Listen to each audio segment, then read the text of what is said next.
চিন্তা করবেন না, এই সময়গুলো কেটে যাবে। যখন এই জুলুম চূড়ান্ত মাত্রায় উঠবে, তখন আল্লাহ রাব্বুল আলামিন মুসলিমদের মধ্যে একজন ইমামকে পাঠাবেন, তার নাম মুহাম্মদ। কি নাম? মুহাম্মদ। তাকে মানুষ বলবে আল মাহদি, এটা তার টাইটেল। মাহদি তার নাম নয়, তার নাম হচ্ছে মুহাম্মদ। তার বাবার নাম হবে আব্দুল্লাহ, তার মায়ের নাম হবে আমিনা, ঠিক নবী সাল্লাল্লাহু আলাইহি ওয়াসাল্লামের মতোই। এবং তিনি মুহাম্মদ সাল্লাল্লাহু আলাইহি ওয়াসাল্লামের বংশধরদের মধ্যেই হবেন। মাহাদি চট্টগ্রাম থেকে বের হবে না, মাহাদি বুয়েট থেকে বের হবে না। বাংলাদেশ থেকেও তো 2-4টা মাহাদি অলরেডি বের হয়ে গেছে, বের হয় নাই? আর মাহাদি আরবি ভাষায় কথা বলবে। কি ভাষায় কথা বলবে? পাঞ্জাবি ভাষায় কথা বলবে না। আমাদের পাঞ্জাব থেকে একটা মাহাদি বের হয়েছিল ইংরেজদের সময়, ব্রিটিশ আমলে। সে বলেছে আমি মাহাদি, আমি ঈসা, নাউজুবিল্লাহ। পরে দাবি করেছে সেই নবী। আর বাংলার মাটিতে এদের দাওয়াত এখন খুব জোরে জোরে চলছে। নাম দিয়েছে আহমদিয়া মুসলিম জামাআহ, নাম শুনেছেন নাকি? তাদের এই নেতা দাবি করেছিল সে মাহদি, সেই ঈসা, নাউজুবিল্লাহ। তো মাহদি আরবি ভাষায় কথা বলবে ভাই, আর মাহদি হবেন আরব মায়ের সন্তান, পাঞ্জাবি মায়ের সন্তান না। পাঞ্জাবি ভাষায় কথা বলবে না, বাংলা ভাষায় কথা বলবে না। তিনি মদিনা থেকে আসবেন। কোত্থেকে? তিনি দায়িত্ব নিতে চাইবেন না, বরং পালিয়ে আসবেন মক্কায়।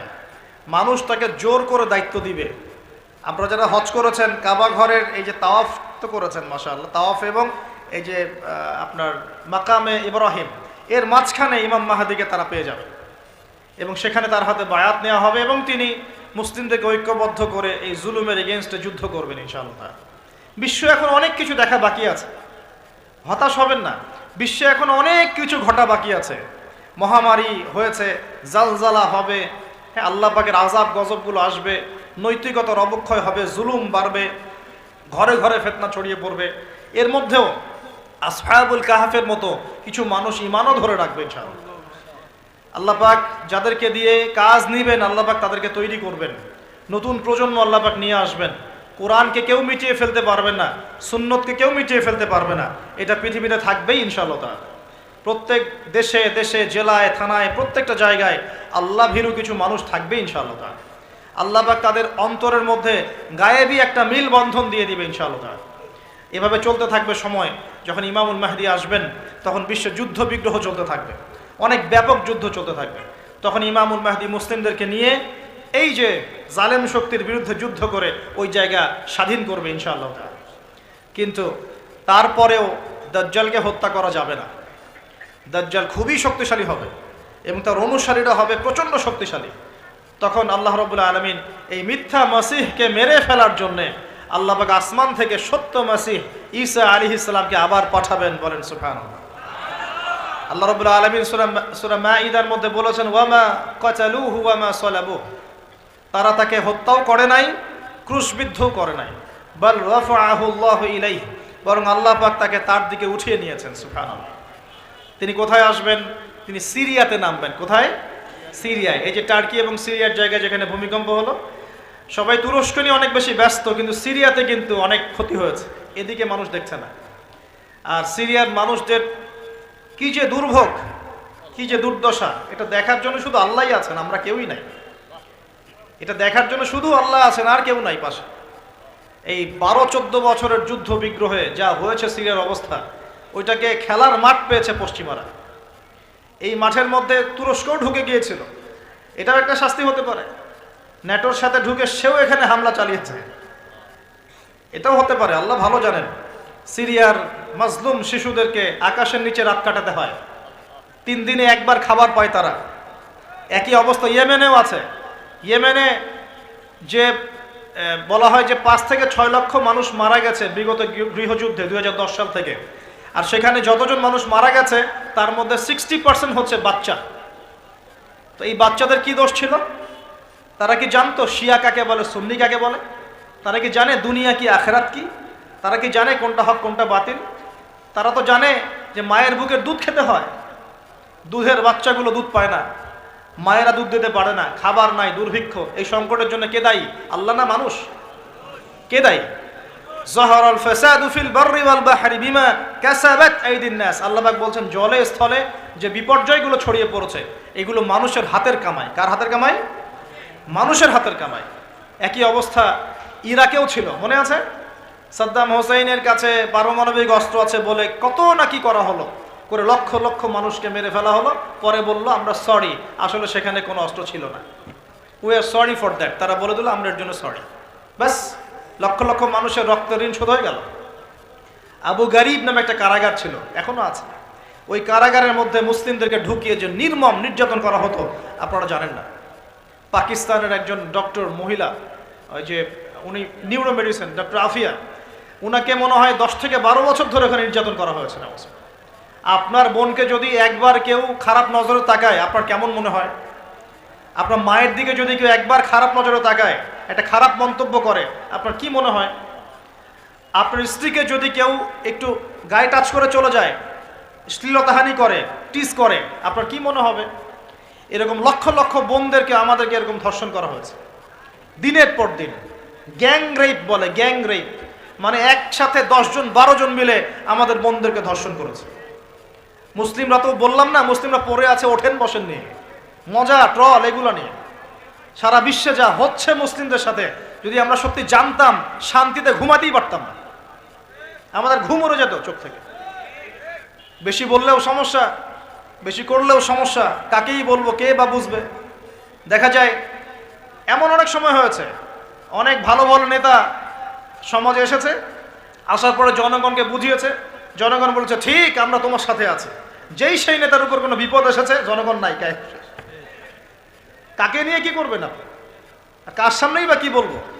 আমাদের প্রত্যেকটা জেলা বলেন, থানা বলেন, দেশ বলেন, আনাচে কানাচে নিবেদিত প্রাণ মুসলিম ভাই তৈরি করতে হবে, যারা কাজের মানুষ, ঝোঁকে চলে না, আবেগে চলে না, ইস্যু পাগল না, আবেগে চলে না, কাজের অ্যাক্টিভ কিছু মানুষ দরকার, যারা শিক্ষিত, এডুকেটেড, যারা পরিস্থিতি বোঝে, যারা হিকমা বোঝে, যারা নিবেদিত প্রাণ, যারা অর্থ কোরবানি করার মানসিকতা রাখে, শিক্ষা প্রতিষ্ঠান গড়ে তোলে, সোশ্যাল ওয়ার্ক করে, একটা জনসংযোগ যারা গঠন করতে পারে, এমন কিছু মানুষ আর নেতা আল্লাহ আমাদেরকে দান করুন বলে আমি। এভাবে একদিনের মাহফিল বলেন আর ওই ইস্যু পাগল কোন ইস্যু নিয়ে লাফালাফি করে উম্মার বিজয় হবে না। আমাদের সবাইকে যার যার জায়গা থেকে কনস্ট্রাকটিভ কাজ করতে হবে, সবাইকে এফোর্ট দিতে হবে। শুধু একজন দায়ীর দায়িত্ব না, একজন আলেমের দায়িত্ব না, আপনারও দায়িত্ব আছে। তো নবী সাল্লাল্লাহু আলাইহি ওয়াসাল্লাম বলেছিলেন অনেক দিন আগেই, প্রায় 1400 বছর আগে, ওয়াশুরিবাতিল খুমর, বেশি বেশি মাদকদ্রব্য সেবন করা হবে, ওয়াযহরাতিল কায়নাত ওয়াল মাআজিফ, এবং প্রচুর নর্তকী গায়িকার প্রচলন ঘটবে। ঘটেছে কিনা? ওয়াল মাআজিফ, এবং বাদ্যযন্ত্রের প্রচলন বেড়ে যাবে। বেড়েছে কিনা? নবীজি অন্য হাদিসে বলেছেন লা ইয়াশরাবান্না নাস মিন হাযিহিল উম্মাল খামর ইউসাম্মুনাহা বিগাইরি ইসমিহা। এই উম্মতের এক অংশের মানুষ মাদকদ্রব্য সেবন করবে, কিন্তু তার নাম রাখবে ভিন্ন। মাদককে মাদক বলবে না, ভিন্ন নামে সম্বোধন করবে। নবীজি বলছেন ইউজাফু আলা রুউসিহিমুল মাআজিফ, মানুষের মাথার উপরে, মাথার কাছে বাদ্যযন্ত্র বাজতে থাকবে। এর ব্যাখ্যা আমরা বুঝতে পারতাম না, এখন বুঝতে পারি। মানুষের মাথার কাছে, কানের ভিতরে কেমন করে বাদ্যযন্ত্র বাজতে পারে? কিভাবে বাজতে পারে? ইয়ারফোন, ব্লুটুথ, সবার কানে কানে, সবাই গান শুনছে, নাউজুবিল্লাহ। বাদ্যযন্ত্র কানের ভিতরে না? নবীজি 1400 বছর আগে বলে গেছেন ইউজাফু আলা রুউসিহিম বিল মাআজিফ, মাথার উপরে, এখানে কানের কাছে, মাথার উপরে বাদ্যযন্ত্র বাজতে থাকবে। নবীজি বলছেন ওয়াযহরাতিল কায়নাত, এই যে গায়িকা নর্তকীদের সংখ্যা বাড়তে থাকবে। ওয়াল মাআজিফ, বাদ্যযন্ত্র বাড়তে থাকবে। ওয়াল মুগান্নিয়াত, এবং গান গায় যে মহিলা, এদের সংখ্যা বাড়তে থাকবে। বাড়ছে কি না? বাড়ছে। নবীজি আরো বলেছেন ওয়ালাআনা আখির হাযিহিল উম্মাহ উলাহা, এই উম্মতের শেষের দিকের মানুষেরা প্রথম দিকের মানুষদেরকে গালিগালাজ করবে। করছে কি না? শেষের দিকের মানুষেরা প্রথম দিকের মানুষদেরকে গালিগালাজ করবে, বলবে ইসলাম তো ওই যুগে চলতো, এই যুগে চলে না। ইসলাম তো ওই যে সেকেলে ধর্ম, মধ্যযুগীয়, বর্বর। এই কথাগুলো শোনেন কি না? উম্মতের শেষের দিকের লোকেরা প্রথম দিকের মানুষদেরকে গালিগালাজ করবে। নবীজি আরো বলছেন যে ওয়াসাদা কবিলুহু ফাসিকুহুম, একটা কওমের সর্দার হবে ওই কওমের সবচেয়ে ফাসিক ব্যক্তি। নাউজুবিল্লাহ। এমনটা হয় কি না? একটা কওমকে নেতৃত্ব দিবে সেই কওমের সবচেয়ে ফাসিক ব্যক্তি। ফাসিক কে? কে ফাসিক?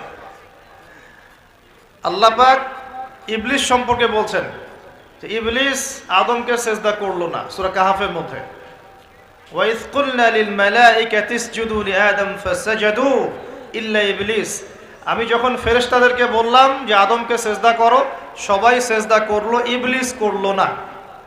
ফাফাসাকা আন আমরি রাব্বি, সে তার রবের আদেশের সাথে ফাসিকি করলো, মানে রবের আদেশ মেনে না চলাটাই ফাসিকি। আর নবীজি বলছেন ওয়াসাদা কবিলুহুম ফাসিকুহুম, একটা কওমের নেতৃত্ব দিবে ফাসিক ব্যক্তি যে আল্লাহ পাকের হুকুম আহকামের পরোয়া করবে না। ওয়া কানা যাঈমুল কওমি আরযালাহুম, সমাজের সবচেয়ে নিকৃষ্ট মানুষকে কর্তৃত্বের আসন দেওয়া হবে। এগুলো হচ্ছে কিনা সমাজের মধ্যে? আরো বলছেন ওয়াজাহরাতিল আসওয়াতু ফিল মাসাজিদ, মসজিদগুলোর মধ্যে শোরগোল হট্টগোল বেড়ে যাবে। যাচ্ছে কিনা? যখন এমন হবে নবীজি বলছেন ইয়াখসিফুল্লাহু বিহিমুল আরদ, আল্লাহ রাব্বুল আলামিন ওই সম্প্রদায়কে এই ভূমি সহ নিচে ধসিয়ে দিবেন। বলি নাউজুবিল্লাহ। এখন ভূমিকম্প আসছে কিনা? আরো বলছেন নবী সাল্লাল্লাহু আলাইহি ওয়াসাল্লাম ওয়ায়াজআলুল্লাহু মিনহুমুল কিরাদাতা ওয়াল খানাজির, আল্লাহ রাব্বুল আলামিন তাদের মধ্যে কিছু মানুষকে শুয়োর এবং বানর বানিয়ে দিবেন। বলি নাউজুবিল্লাহ। আর মানুষ কিন্তু বাহ্যিকভাবে বানর হয় না, দেখা যায় ভিতর থেকে বানর হয়ে গেছে। ভিতর থেকেই বানর হয়ে গেছে। ভিতর থেকে বানর মানে কি? বানর হচ্ছে এমন প্রাণী যে পাবলিকলি জেনা করে, পাবলিকলি জেনা করে। বানরের স্বভাবটা আপনাকে বলছি। বানরের স্বভাব কি? প্রাইভেট লাইফ আর পাবলিক লাইফের পার্থক্য বানর বোঝে না। কোন কাজগুলো প্রাইভেট লাইফে করতে হয় আর কোন কাজগুলো পাবলিকলি করতে হয়, এই কমন সেন্সটা বানরের নাই। আমার কথা কি বুঝতে পারছেন? প্রাইভেট লাইফ মানে যে কাজগুলো আমরা ব্যক্তিগত জীবনে করি, গোপন কাজ। আর পাবলিক মানে যে পাবলিকলি আমরা সবাই বসে আছি এখন, পাবলিক লাইফ। তো প্রাইভেট লাইফ আর পাবলিক লাইফের পার্থক্যটা বানর বোঝে না। আর আল্লাহ পাক কি শাস্তি দিবেন? বানর বানিয়ে দিবেন। সত্যি সত্যি কি মানুষ এখনো বানর হয়েছে? কাউকে দেখেছেন যে মানুষ থেকে বানর হয়ে গেছে? এমন কি হয়েছে এখনো? শুধু সূরা বাকারা একটা দলিল আছে, শনিবারের সীমা লঙ্ঘন করার জন্য আল্লাহ পাক বনু ইসরাইলদের একটা দলকে মানুষ থেকে বানর বানিয়ে দিয়েছিলেন। এই একটা দলিল কোরআনে পাওয়া যায়। এই উম্মতের মধ্যে কখনো শুনেছেন উম্মতে মুহাম্মাদির কোনো ব্যক্তি মানুষ থেকে বানর হয়ে গেছে? এটা হতে পারে মানুষ ভিতর থেকে বানর হয়ে যাবে, অর্থাৎ পাবলিক লাইফ আর প্রাইভেট লাইফের পার্থক্য বুঝতে পারবে না। এমনটা হচ্ছে কিনা? মানুষ এখন পাবলিক লাইফ আর প্রাইভেট লাইফটা একাকার করে ফেলছে না? বিয়ে করেছে, স্ত্রীকে দেখবে সে, ভালোবাসবে সে, স্ত্রী সাজবে তার জন্যে, এগুলো সব প্রাইভেট ব্যাপার। এগুলোকে মানুষ পাবলিক করে ঘুরে বেড়াচ্ছে না? বুঝতে পারছেন না মনে হয়? বাসায় শুয়ে আছেন, স্ত্রীর সাথে গল্প করছেন, প্রাইভেট বিষয়। এটাকে ফেসবুকে ছবি তুলে যারা দিল, সে প্রাইভেট লাইফটাকে পাবলিক করে দিল না? মানুষ প্রাইভেট লাইফ আর পাবলিক লাইফের পার্থক্য বুঝতে পারছে না এখন। নবীজি আরো বলছেন ওয়ায়াজআলুল্লাহু মিনহুমুল কিরাদাতা ওয়াল খানাজির, এবং আল্লাহ পাক তাদের মধ্যে কিছু শুয়োরও বানিয়ে দিবেন। কি বানিয়ে দিবেন? শুয়োর কেমন? ওর সামনে ভালো কিছু দিবেন, ভালো কিছু, ফ্রেশ খাবার দেন, ভালো কিছু দেন, টাটকা খাবে না। বাসি পচা নোংরা আবর্জনা তার সামনে দিবেন, খুব মজা করে করে খাবে। এখান থেকে কি বুঝলাম? এক শ্রেণীর মানুষ বের হবে এই উম্মতে যারা হালাল জিনিস ওদের কাছে ভালো লাগবে না, হারাম ভালো লাগবে। বুঝতে পারছেন না মনে হয়? হালাল খাবার দেন, ভাল লাগে না। হারাম মাদক খেতে হয়, গাঁজা খেতে হয়, ইয়াবা খেতে হয়, ফেন্সিডিল খেতে হয়, না হলে ঘুমিয়ে আসে না। গরুকে চড়াবেন তামাকের মাঠ, তামাক যেখানে চাষ হয়। আমরা ওই যে বান্দরবন ওই এলাকার দিকে প্রোগ্রাম করতে গিয়ে দেখেছিলাম, মানে বিঘার পর বিঘা জমিতে খালি তামাক চাষ হচ্ছে, তামাক। তো ওই জমিগুলোর মধ্যে গরু ছাগল চরে না, কারণ গরু ছাগলও জানে যে এগুলো খাওয়ার জিনিস না। বুঝতে পারছেন কথা? কিন্তু মানুষ গোগ্রাসে খাচ্ছে, ডলছে, খাচ্ছে, টানছে। শুয়োর কেমন প্রাণী? যার সামনে ভালো কিছু দিলে সে খাবে না, খারাপটা দিলে আপনি খাবেন। হালাল ভালো লাগছে না, হারাম ভালো লাগছে। আল্লাহ পর্দাকে হালাল করেছেন, পর্দা ভালো লাগে না, বেপর্দামি ভালো লাগে। আল্লাহ পাক, আল্লাহ রাব্বুল আলামিন ইসলাম নাজিল করেছেন, কোরআন সুন্নাহ ভালো লাগে না, মানব রচিত ধর্ম ভালো লাগে, মানব রচিত বিধান ভালো লাগে। আল্লাহ রাব্বুল আলামিন হালাল খাবার দিয়েছেন, ভালো লাগছে না, খাবারটাকে ম্যানুফ্যাকচার করে ভেজাল দিয়ে খাওয়াতে হবে। আল্লাহ পাক দিয়েছেন পবিত্র সম্পর্ক, পবিত্র সম্পর্ক ভালো লাগে না, অপবিত্র জেনা ভালো লাগে। আল্লাহ পাক দিয়েছেন পবিত্র বৈবাহিক সম্পর্ক, ভালো লাগে না, পরকীয়া ভালো লাগে, জেনা ভালো লাগে, পতিতাবৃত্তি করতে ভালো লাগে। এটা শুয়োরের স্বভাব। কার স্বভাব? এটাই হতে পারে সেই ব্যাখ্যা আল্লাহ পাক বলছেন, তার নবীর মাধ্যমে জানাচ্ছেন, আল্লাহ পাক এই উম্মতের কিছু মানুষকে বানর বানিয়ে দিবেন, আবার শুয়োর বানিয়ে দিবেন। ভিতর থেকে বানর আর শুয়োর হয়ে যাচ্ছে মানুষ। আর এখন এগুলোই শেখানো হয় যে আমাদের পূর্বপুরুষকে নাকি মানব থেকে তৈরি করা হয়েছে। এই আকীদায় যে বিশ্বাস করে সে স্পষ্ট কাফের। যে এরকম কোন আকীদায় বিশ্বাস করবে সে স্পষ্ট কাফের, এবং তাকে কেউ কাফের মনে না করলেও সে কাফের। এখানে বড় বড় অনেক ওলামায়ে কেরাম আছেন, আমি আসলে তাদের সামনে কথা বলতে লজ্জা বোধ করছি। আপনারা তাদের কাছ থেকে ফতোয়া জিজ্ঞাসা করেন। কেউ যদি বিশ্বাস করে যে আল্লাহ পাক মানুষকে নিজ হাতে আদম আলাইহিস সালামকে সৃষ্টি করেন নাই, বরং মানুষ বানর থেকে আস্তে আস্তে আস্তে আস্তে মানুষ হয়েছে, এই কথা যদি কেউ বিশ্বাস করে, তাহলে সে ঈমান থাকবে না কুফরি হবে? ঈমান থাকবে? কোশ্চিন কালেও না। একজনকে চার্জ করা হচ্ছে। অবশ্যই এখানে একটা বিষয় আছে, এটা হয়তো সবাই ধরতে পারছে না। এখানে কিন্তু ইস্যু কয়েকটা আছে। একটা হচ্ছে বিবর্তনবাদ, একটা হচ্ছে ইতিহাস বিকৃতি, একটা হচ্ছে সমকামিতা শিক্ষা প্রদান করা, একটা হচ্ছে ইসলামিক যে মুভমেন্ট সেটাকে সবার সামনে নেগেটিভলি উপস্থাপন করা। এরকম কিছু ইস্যু কিন্তু উঠেছে। আমরা কিন্তু ব্যস্ত হয়ে আছি এই বানর আর মানুষ নিয়ে, তাই না? এখানে বানর আর মানুষটা মূল জিনিস না। এই পুরো জিনিসটার মূল বিষয়টা হচ্ছে এমন কিছু প্রবর্তন করার চেষ্টা করা হচ্ছে যেগুলোর উপরে যদি আমাদের প্রজন্ম 10, 20, 30 বছর পড়াশোনা করে, তাহলে 20 বছর পর একটা প্রজন্ম আসবে যারা আল্লাহকেই চিনবে না। নাউজুবিল্লাহ। এইটা উদ্দেশ্য ছিল, এটা উদ্দেশ্য। আরেকটা বড় উদ্দেশ্য হচ্ছে ইতিহাসকে বিকৃত করা।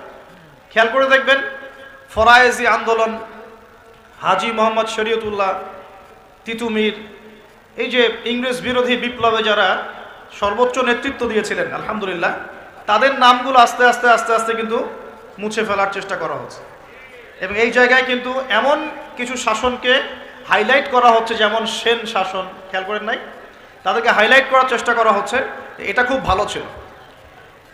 একটা জায়গায় দেখলাম লিখেছে ওইটা নাকি গণতান্ত্রিক ছিল। তা আমরা প্রশ্ন করতে চাই, ওই সময় গণতন্ত্র ছিল? সেন আর পাল বংশের সময় গণতন্ত্র বলে কিছু ছিল?